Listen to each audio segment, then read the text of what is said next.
కాదు. నా కూతురు జీవితాన్ని ఈ సూర్య నాశనం చేసిందనే కోపం. నీ కూతురు జీవితాన్ని నా కోడలు నాశనం చేయలేదమ్మా.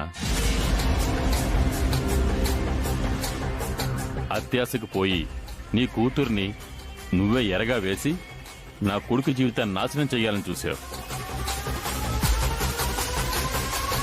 నా కోడలు తెలివిగా వాణ్ణి ఉచ్చులోంచి తప్పించి చివరికి నువ్వు తవ్వుకున్న గోతులో నువ్వే పడ్డావు.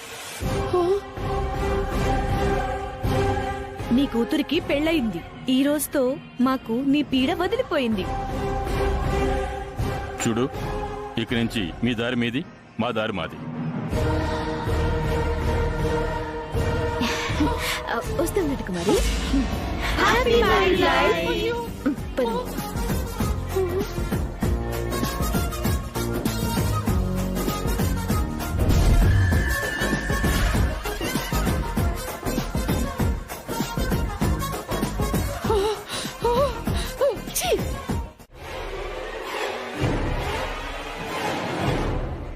ఎక్స్క్యూజ్ మీ, చెప్పండి. ఇక్కడ చైతు అంటే ఎవరు?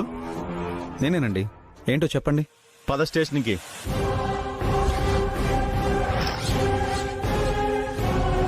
నేనేం చేశానండి? నువ్వు స్టేషన్కి వస్తే అన్నీ తెలుస్తాయి. రా. వదలండి సార్, నేనేం చేశాను? ఏ రావయ్యా. అదిగా సార్, ఏం చేశానో చెప్పండి సార్. స్టేషన్ లో మాట్లాడుతురు కానీ పదండి. అదిగా సార్, ఏమండి, ఏమండి? చెప్పాలి కదా. ఆగండి.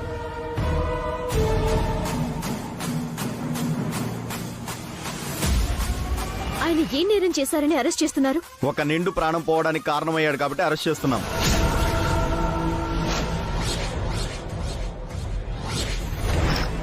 అసలు మీరేం మాట్లాడుతున్నారో మాకు అర్థం కావట్లేదండి. నటకుమారి అనే అమ్మాయి తెలుసా? ఆ, తెలుసు. ఆ అమ్మాయి మా ఇంట్లోనే ఉండేది. ఆ అమ్మాయి చెరువులో పడి సూసైడ్ చేసుకుని చనిపోయింది.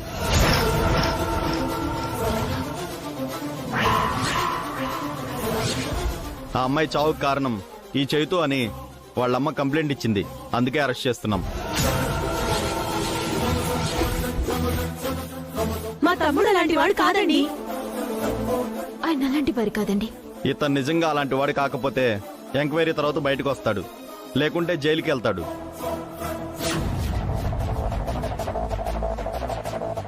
నడు. ఎస్ఐ గారు, సార్ ఆగండి సార్. ప్లీజ్, మా డ్యూటీ మమ్మల్ని చేయనివ్వండి. నువ్వు రావయ్యా ప్లీజ్. ఎస్ఐ గారు సార్ ఆగండి సార్. నాన్నకేం కాదు, మీరేం కంగారు పడకండి. మేము ఇప్పుడే వస్తాం. మావయ్య కారు తీయండి.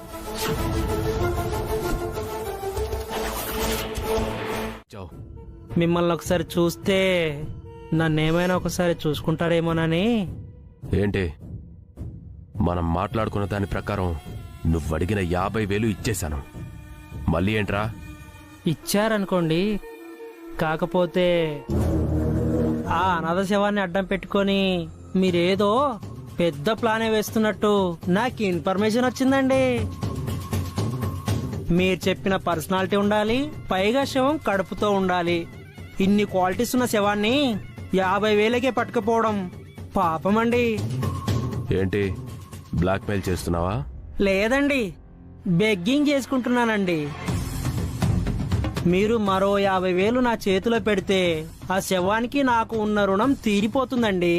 ఏంటి, నేనెవరో తెలుసుగా, పోలీసోండి. కానీ నేను ఎదవనండి. నేను ఎదవ పని చేశానని నన్ను బొక్కలోకి దోస్తే నేను కూర్చోగలనండి. మరి నాతో పాటు మీరు కూర్చోగలరండి? అదేనండి మన ఇద్దరికి డిఫరెన్స్. సరే, మనం అనుకున్న పని అయిపోగానే ఇస్తాను. అమ్మమ్మమ్మ, పుట్టుక దగ్గర చావు దగ్గర బాకీలు ఉండకూడదండి. ఇచ్చేయండి, ఇచ్చేయండి. రై, ఇప్పటికిప్పుడు 50,000 అంటే నా దగ్గర లేవురా. ఎంతున్నాయి?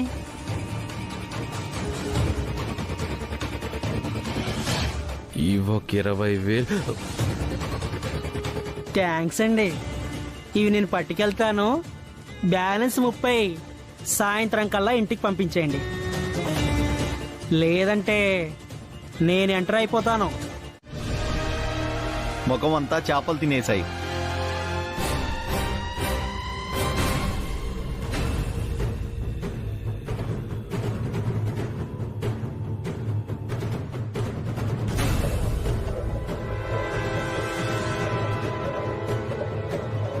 ఎస్ఐ గారు చేతులు ఏదో కాగితం ఉన్నట్టుందండి.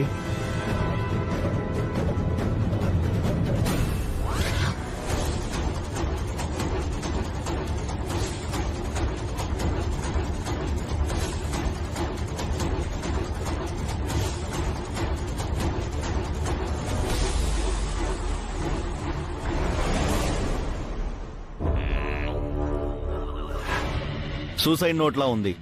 సూసైడ్ నోటా?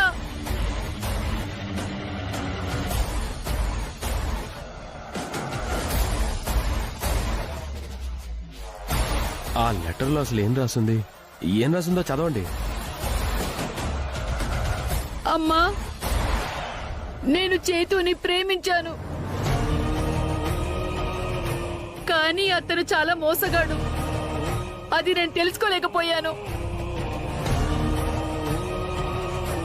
తను కూడా నన్ను ప్రేమిస్తున్నాడు. నా భార్య ఎటు లేదు కాబట్టి నన్ను పెళ్లి చేసుకుంటాను అని చెప్తే ఆ మాట నమ్మి నా సర్వస్వాన్ని అతనికి అర్పించాను. నేను తల్లినయ్యానని తెలిసి ఆ విషయం అతనికి చెప్తే, నీ కడుపులో పెరుగుతున్న బిడ్డకి నాకు ఎలాంటి సంబంధం లేదు, ఏం చేసుకుంటావో చేసుకో అని చాలా నీచంగా మాట్లాడాడు. నా కూతురు, నా కూతురా.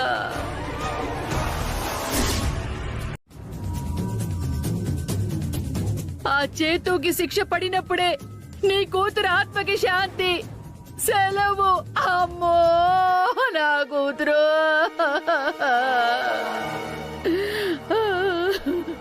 ఎంత పని చేసావే తల్లో. ఇటు ఇవ్వమ్మా. ఇవ్వు.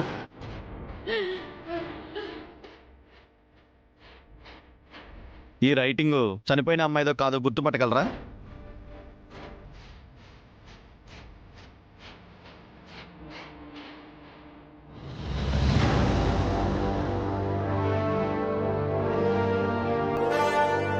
రైటింగ్ ఆమెది.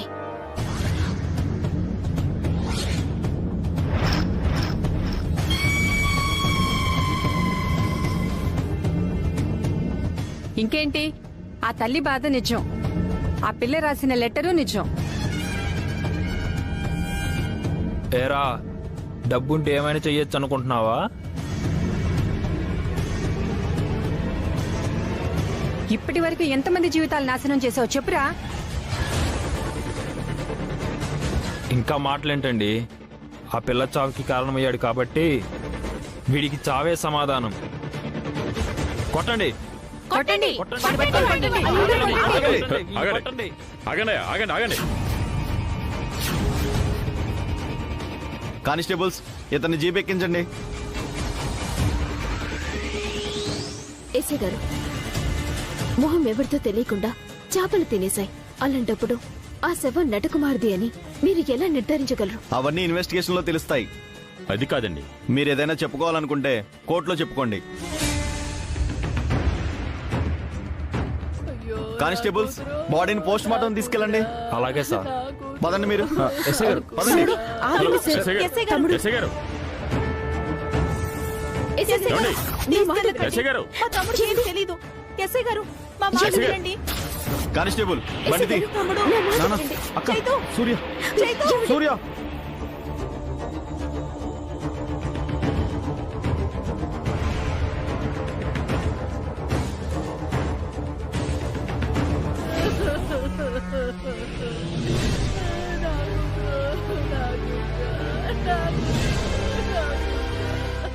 బాధపడకత్త,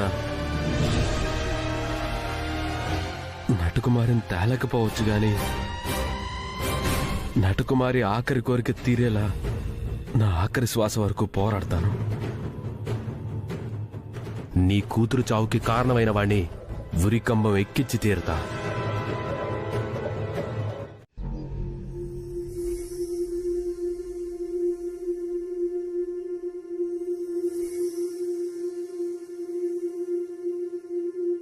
మావి గారు, పెద్దవారయ్యుండి మీరే ఇలా అయిపోతే ఎలా మావయ్య? ఏం చేయమంటావమ్మా? ఒకటి అయిపోయిన తర్వాత ఒకటి. ఊపిరి తీసుకోకుండా ఈ కష్టాలన్నీ ఎందుకు వస్తున్నాయమ్మా? ఆయనకి ఏం కాదు మావయ్య గారు. ఆయన నిర్దోషి అని మీకు తెలుసు, నాకు తెలుసు. కానీ చట్టానికి కూడా తెలియాలి కదమ్మా. తెలిసేలా చేద్దాం మావయ్య. నేనున్నాను కదా. సూర్య చూసుకుంటానని చెప్తుంది కదా నాన్న, నువ్వేం బాధపడకు. నోర్మోయ్, ఈ దరిద్రం అంతా మీ వల్లే వచ్చింది. ఆ దిక్మూలాలను తీసుకొచ్చి ఇంట్లో పెట్టారు. ఆ రోజు నుంచి ఈ రోజు వరకు మనశ్శాంతి లేకుండా పోయింది.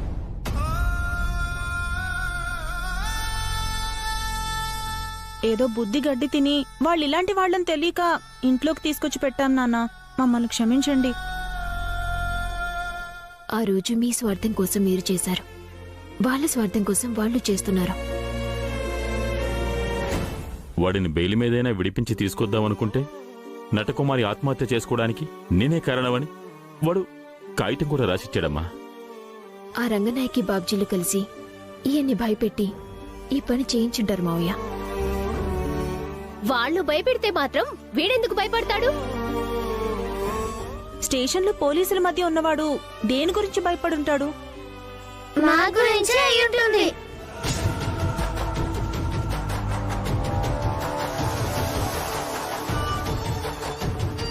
మీ గురించా? అవునమ్మా, ఇప్పుడు మాట్లాడుకుంటుంటే మాకు అర్థమవుతుంది. ఏంటమ్మా మీరంటుంది?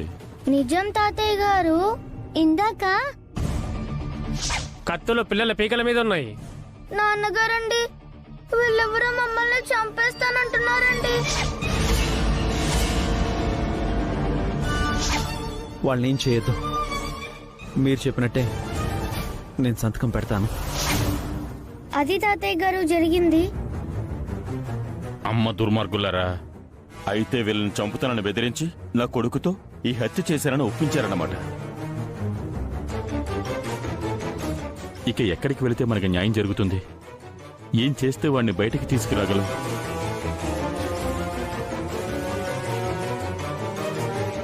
నిజంగా నటకుమారి చనిపోయి ఉంటే పిల్లల్నడ్డు పెట్టుకుని ఆయనతో సంతకం తీసుకోవాల్సిన అవసరం ఏమొచ్చింది?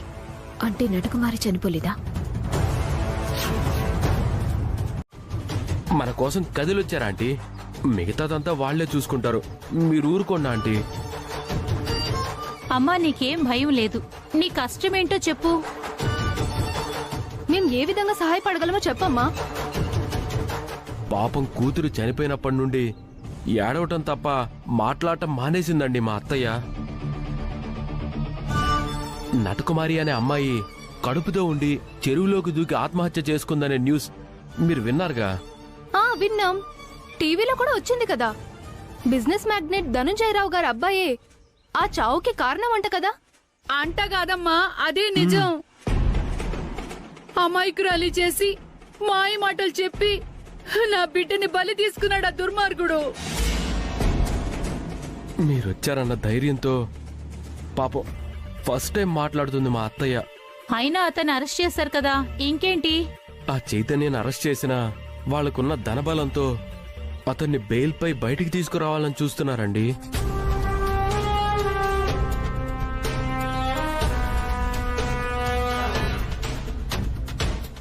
అవునమ్మా, డబ్బు ఒక పక్క అయితే తన మొదటి భార్య సూర్యకాంతం గతంలో డిఎస్పీ. ఆ పరిచయాల్ని పలుకుబడిని కూడా అడ్డుగా పెట్టి ఈ కేసుని మాఫీ చెయ్యాలని చూస్తున్నారు. అదే గనక జరిగితే నా బిడ్డ ఆత్మ శాంతించదు. అప్పుడు నేను బ్రతికుంటే ఏం ప్రయోజనం? మీరే ఎలా అయినా మా అత్తకి సపోర్ట్ చేసి ఒక ఆడపిల్లకి అన్యాయం చేసిన ఆ నిందితుడికి శిక్ష పడేలా చేయాలి. లేదంటే చట్టాల మీద మెల్లమెల్లగా ప్రజలు నమ్మకాన్ని కోల్పోతున్నట్టు మీ మహిళా మండలి మీద కూడా నమ్మకాన్ని కోల్పోతారు. లేదు, అలా ఎప్పటికీ జరగదు. మహిళా మండలి అంటే ఆడదానికి బాసట. ఆడదాని చేతిలో ఆయుధం, అది ఒక రక్షణ కవచం. నిందితుణ్ణి శిక్షించే వరకు మీరు నిద్రపోయినా మా మహిళా మండలి సభ్యులు నిద్రపోరు. అవును, ఇంతకీ అమ్మాయి పేరేమన్నారు? నటకుమారి.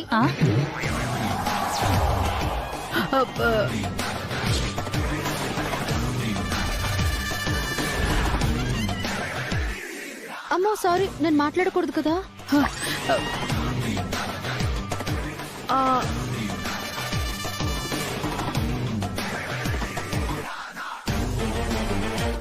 కార్లోంచి మాటలు వినబడుతున్నాయి. లోపల ఎవరున్నారు?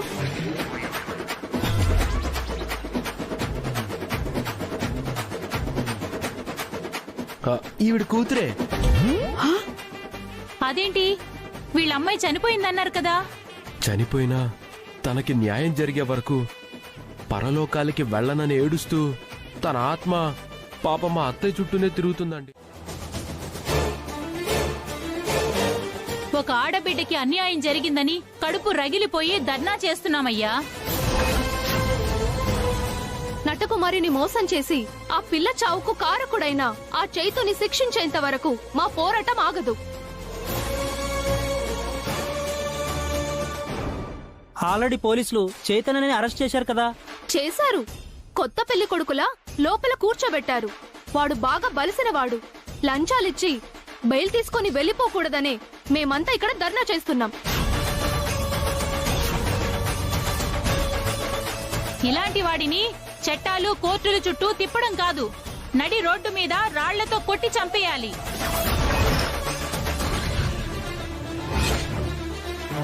అవును, వాణ్ణి మాకు అప్పగిస్తే ఆ పని మేమే చేస్తాం. అప్పుడే చనిపోయిన నటకుమారికి ఆత్మశాంతి. అదే తనకు అసలైన నివాళి. Thank you. మీరు చూస్తూనే ఉండండి. ఈ కేసు ఇంకా ఎటు మలుపు తిరగబోతుందో తెలుసుకోవాలంటే. చైతుకి ఎట్టి పరిస్థితుల్లో బెయిల్ రాకుండా ఉండడం కోసమే ఇదంతా వాళ్ళు ప్లాన్ చేసినట్టున్నారు. చూస్తుంటే అలాగే ఉంది లాయర్ గారు. మావయ్య, మనం వెంటనే స్టేషన్ దగ్గరికి వెళ్ళాలి.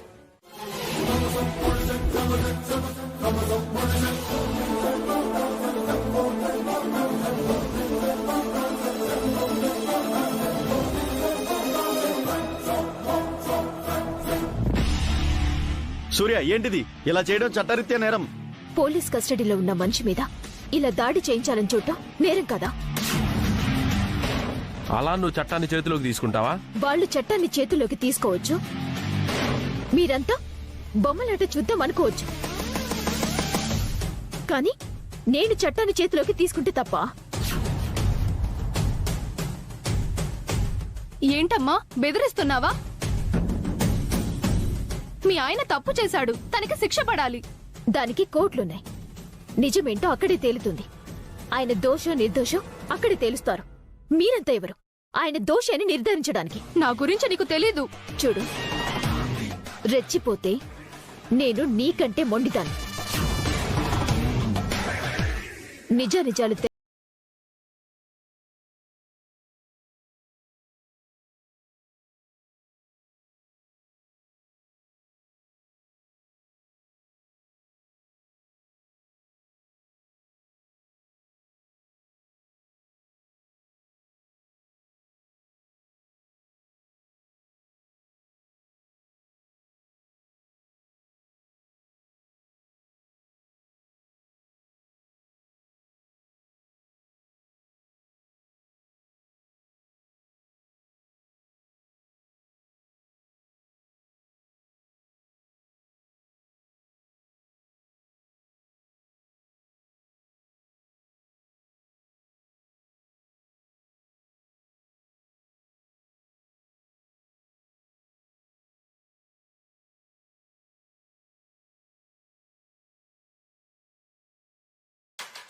ఎస్ఐ గారు, ఇప్పుడు తీసుకెళ్దామా?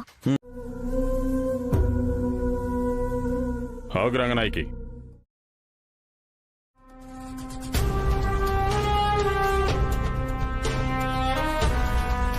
నువ్వు కేసు విత్డ్రా చేసుకుంటానంటే నువ్వేం చెప్పినా చేస్తాం. మీరాగండి. మీ యావదాస్తిని నా పేరున రాసివ్వండి, అప్పుడు నేను కేసు విత్డ్రా చేసుకుంటా. అనుకున్నాను నువ్వు ఇదే మాట అంటావని. కాని నువ్వనుకున్నది జరగదు రంగనాయకి. జరుగుతుందమ్మా. మావయ్య గారు. అవునమ్మా, నా బిడ్డ ప్రాణాల కంటే ఈ యదవాస్తే నాకేం ఎక్కువ కాదు. అలాగే రాసిచ్చేస్తాను. ఏంటి మీరనేది? మీరు దాన్ని నమ్ముతున్నారా? అత్త సంగతి పక్కన పెట్టండి. ఇప్పుడు మీరు తను చెప్పినట్టు చేస్తే ఆయన నిజంగా దోషి అని మీరు ఒప్పుకున్నట్టు అవుతుంది మావయ్య. అవును ధనంజయరావు గారు.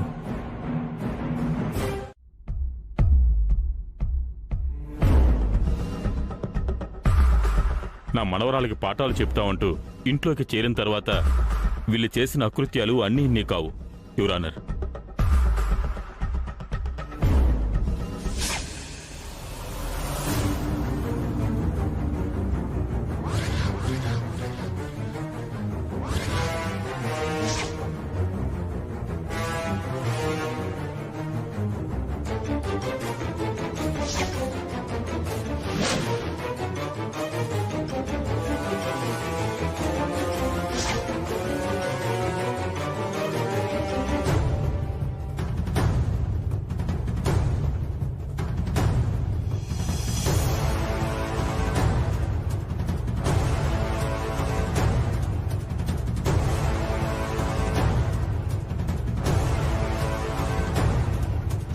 మేము ఏం చెప్తే అది నువ్వు చెయ్యాలి. ఎందుకు ఏంటి అని క్వశ్చన్స్ వేయకూడదు. మీరు మాటిస్తే నేను లోపలికి వెళ్తాను. మీరేం చేసినా నేను అడ్డుపడను. మీరు ఎలా చెప్తే అలానే వింటాను. మీకు మాటిస్తున్నాను.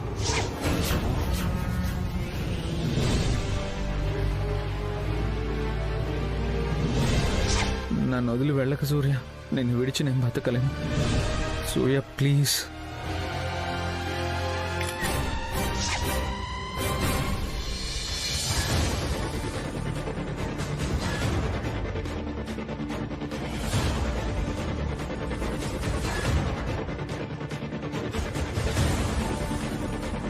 ఈ టైంలో నా రూమ్లోకి వచ్చారేంటి? ఓ, ఈ టైంలో నేను ఒక్కదాన్నే రాకుండా మా అమ్మ కూడా వచ్చిందేంటా అని ఫీల్ అవుతున్నారా? చూడండి అల్లుడు గారు, నా మాట వినండి. వాళ్ళకిష్టం లేకపోయినా సంగీత్ ఫంక్షన్ చేస్తానని నేను ఫిక్స్ అయిపోయాను. మా నాన్న మాట నేను కాదనలేను. ఆహా, ఎందుకు నాతో బ్లాక్ మెయిల్ చేయించుకుంటున్నారు?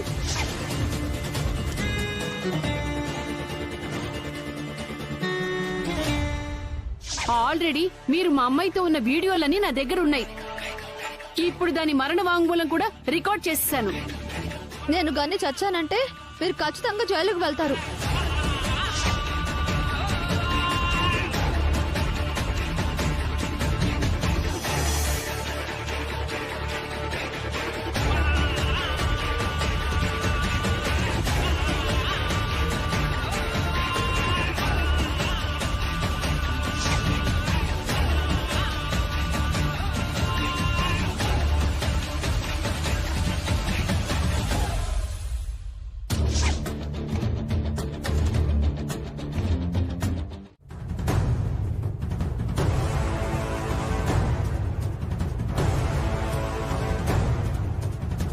కేసు వాదోపవాదాలు విన్న తర్వాత పీపీ గారు ప్రవేశపెట్టిన ఆధారాలను పరిగణలోకి తీసుకుంటూ ఒక్క నిమిషం నాకు మాట్లాడే అవకాశం ఇస్తారా జడ్జి?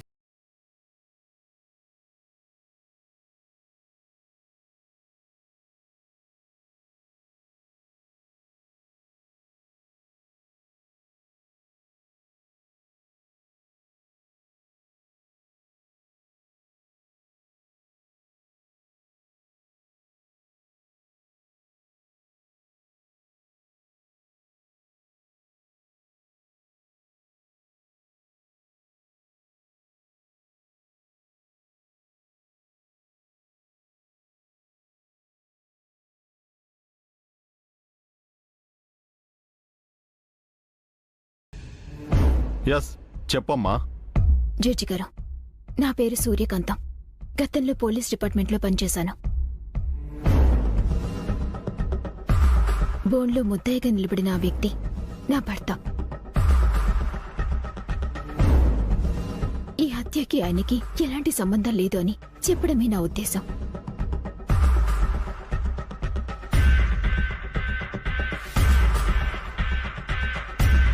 ఏ అమ్మా, ఇప్పటి వరకు మీ ఫ్యామిలీ మెంబర్స్ అంతా ఇదే చెప్పారు. ఇప్పుడు నువ్వొచ్చి అదే మాట చెప్తున్నావు. అవును, అదే నిజం కాబట్టి అందరూ అదే చెప్తున్నారు. నిజమని నువ్వంటున్నావు, కానీ నీ భర్త నటకుమారి చావుకి కారణమని వాళ్ళు అంటున్నారు.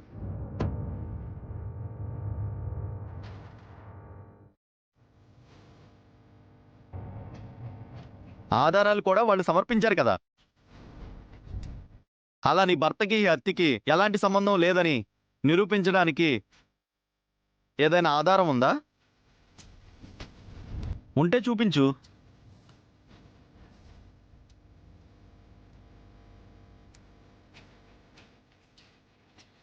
ఏమ్మా, మీ దగ్గర ఏమైనా ఆధారం ఉందా?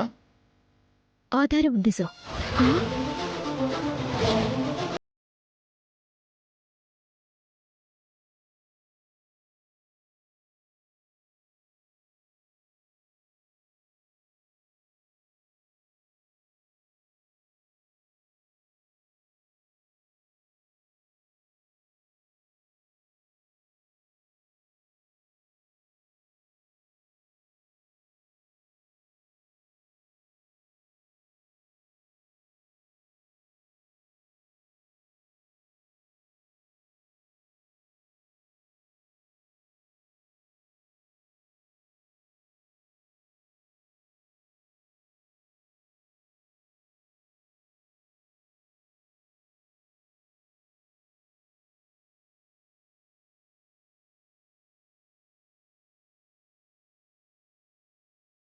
శవం చేతిలోనే ఉంది.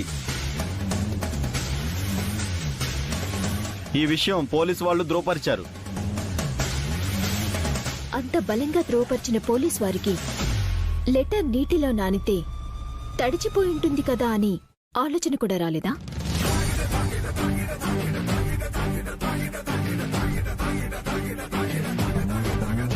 అంతే కదా యువరానా? లెటర్ 7తో పాటు నీటిలో నానితే చిరిగిపోయి ముక్కలు ముక్కలైపోతుంది కదా.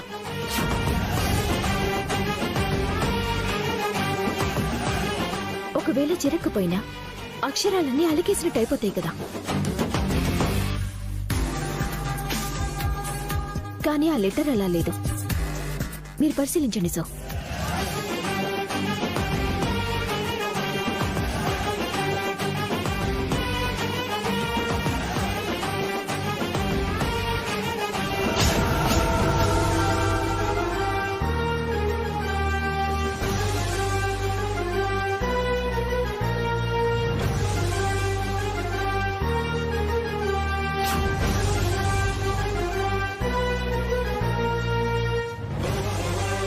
అవును,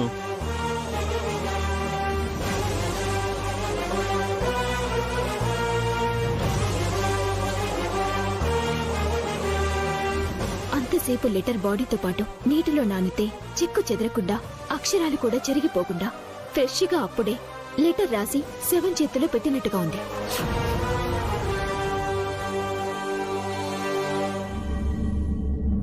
ఇది నమ్మశక్యం కానిది అంటారు. చెప్పండి ఎవరన్నా. పైగా శవం మొహం అసలు ఆనవాళ్ళు కూడా తెలియకుండా ఉంది. శవం నటకుమారిదే అనడానికి ఫోరెన్సిక్ రిపోర్ట్స్ ఉన్నాయి. అవి సబ్మిట్ చేశాం. లెటర్ మాటింది సార్. ఈ కేసులో మా ఆయన్ని నిర్దోషిగా బయటికి తీసుకొచ్చి మీ ఇద్దరిని ఉరికంబం ఎక్కించకపోతే నా పేరు సూర్యకాంతమే కాదు.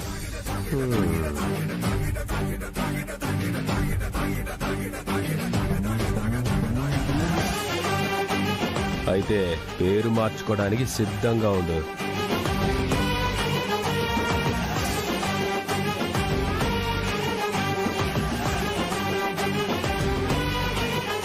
అమ్మా సూర్య, వాళ్ళ కాన్ఫిడెన్స్ చూస్తుంటే నాకెందుకో భయంగా ఉందమ్మా. అవును సూర్య, వాళ్ళన్నట్టు తమ్ముణ్ణి బయటికి తీసుకురావడానికి మన దగ్గరున్న ఆధారం అంత బలమైంది కాదేమో అనిపిస్తుంది. నేనిప్పుడు రేస్ చేసిన పాయింట్తో ఆయన్ని బయటికి తీసుకురాలేను అని నాకు తెలుసు మావయ్య.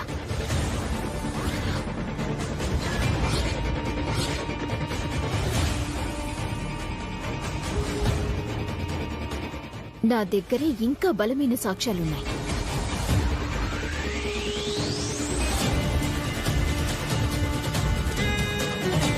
ఏంటమ్మా నువ్వు అనేది? అవును మావయ్య.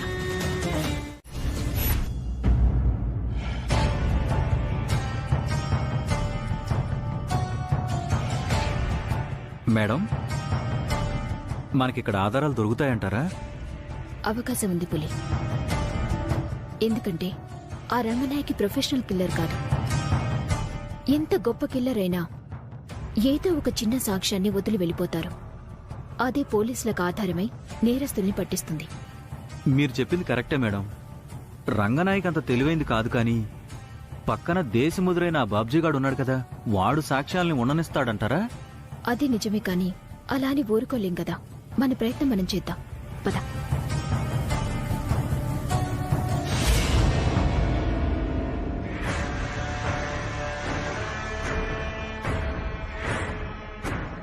ఏంటి తులసి, ఇవాళ కూడా నైట్ డ్యూటీనా? అవును నవీన్, నైట్ డ్యూటీలు చేసే నర్సులు రాకపోవడం వల్ల డాక్టర్ గారు డైలీ నైట్ డ్యూటీలు వేస్తున్నారు. నిన్న నైట్ డ్యూటీ, ఇవాళ నైట్ డ్యూటీ, అందుకే కళ్ళు మూతలు పడిపోతున్నాయి.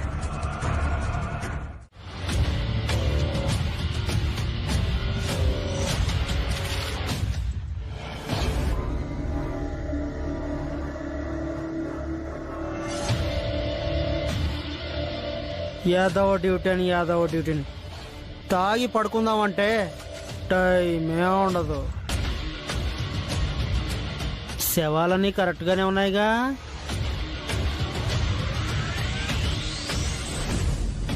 ఒకటి, 2,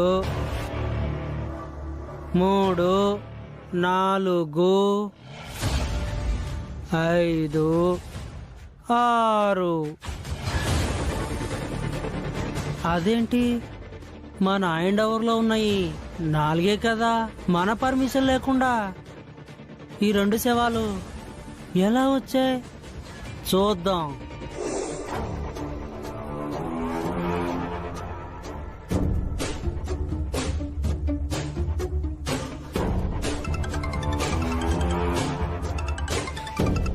హలో, ఏంట్రా? 1,00,000. ఇది అడ్వాన్స్ మాత్రమే.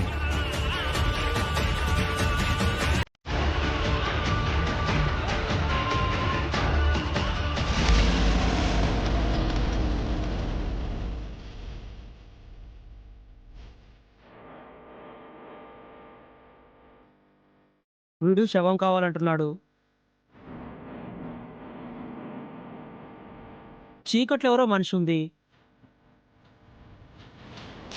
వీళ్ళు మీడియా వాళ్ళ, లేక నా మీద అనుమానం వచ్చి ఎంక్వైరీ చేయడానికి వచ్చిన ఆఫీసర్లా?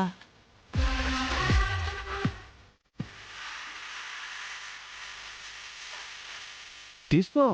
ఇదిగో చూడు బాబు, నీకెవరో రాంగ్ ఇన్ఫర్మేషన్ ఇచ్చారు, అందుకే నువ్వు ఇక్కడికి వచ్చావు. నేను అలాంటి పనులు ఏం చేయను. అది కాదయ్యా. చూడు, నువ్వు వెళ్ళకపోతే మా వాళ్ళని పిలుస్తాను.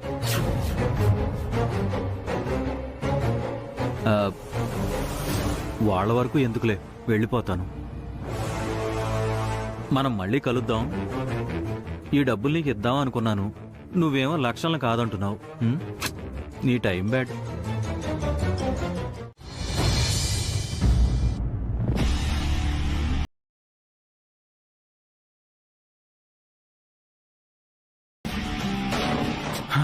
మరి ఆధారాలు జడ్జి గారి ముందు పెట్టుంటే చైతు విడుదలయ్యి ఉండేవాడు కదమ్మా.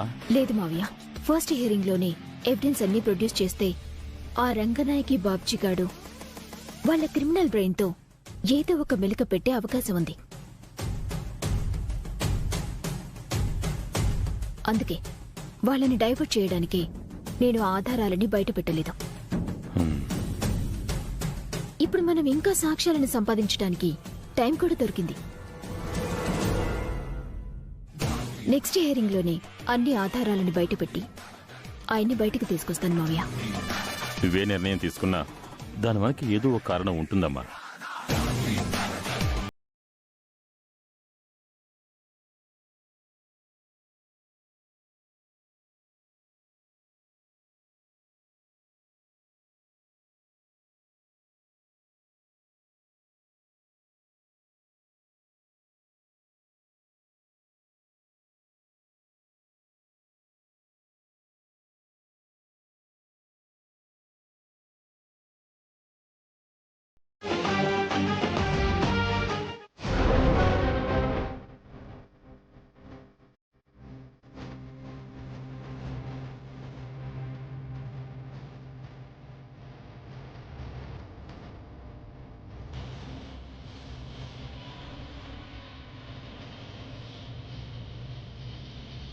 ఏంటి ఆలస్యం? త్వరగా పెట్టి సంతకం.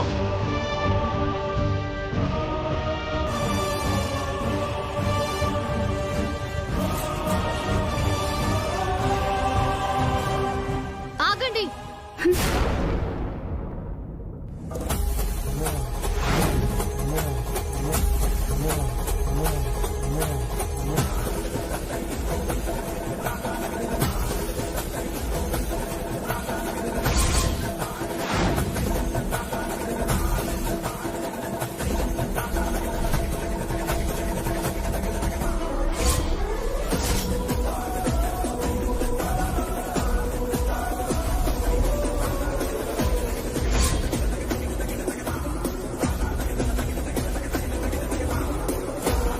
ఎవరమ్మా నువ్వు?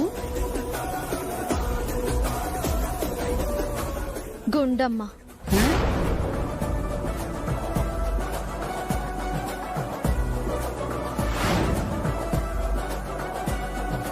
జూలో నుంచి తప్పిపోయిన గొన్న ఏనుగులా ఉన్నావు. ఎక్కడికెందుకు వచ్చావు? ఏయ్,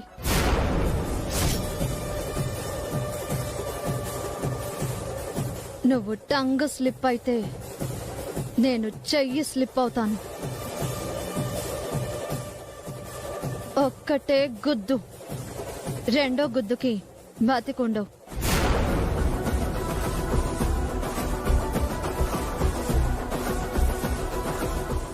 చూస్తారేంటి? అన్నా. వెళ్ళండి, దాని సంగతి చూడండి. సరే అన్నా.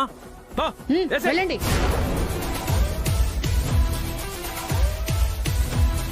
ఎవర్రా మీరు? రౌడీలం. ఓ, అయితే తన్నాల్సిందే.